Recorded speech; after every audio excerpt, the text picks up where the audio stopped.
Leo ujumbe wangu kwako ni kwamba umeokoka, mtu wa Mungu. Umempokea Yesu Kristo kwa Bwana na Mwokozi wa maisha yako. Basi jitenge mbali na dhambi, kwa sababu dhambi haiji kwako kukupiga wewe. Dhambi inakuja ili kuondoa hiyo imani ya kumwamini Yesu uliompokea ndani yako. Dhambi itakuja ili kuua hiyo imani yako.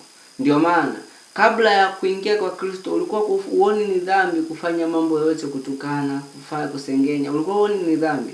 Lakini baada ya kuokoka, ukifanya hicho kitu unaona kuhukumiwa. Kwa nini? Kwa sababu hiyo ni ishara ya kwamba Roho Mtakatifu aliyoingia ndani yako anakukataza kufanya hicho kitu, kwa kuwa ni kinyume na sheria za Ukristo, ni kinyume na sheria za Kristo ndani yako.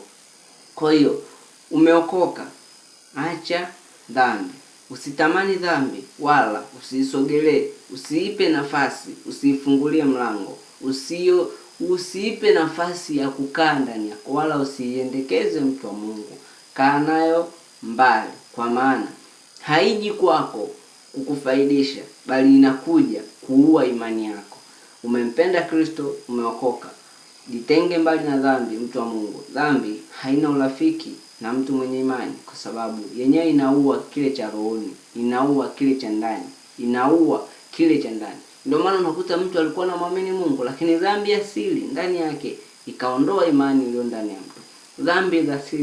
Dhambi za siri, dhambi ambazo zimejificha. Mtu anafanya dhambi, hakuna mtu anamuona. Hiyo dhambi inakutafuna mdogo mpaka imani inaisha. Watu wanakuja kushtuka umeanguka. Wanajua ni umeanguka siku moja, lakini kumbe dhambi iliingia ndani mdogo. Mtu wa Mungu, kaa mbali na dhambi. Kaa mbali na dhambi, inaua cha rohoni. Usiisogelee, mtu wa Mungu. Mwamini Kristo, mwishi Kristo. Amini Kristo, ishi kwa Kristo. Yeye ndani yako na wewe ndani yake. Muwe katika umoja, katika uaminifu, kwa patanisho la Roho Mtakatifu. Mungu akubariki sana. Naitwa Prophet Malaraka. Unaweza ukashare ujumbe huu kwa wengine wakabarikiwa na wao pia. Na Mungu akubariki sana.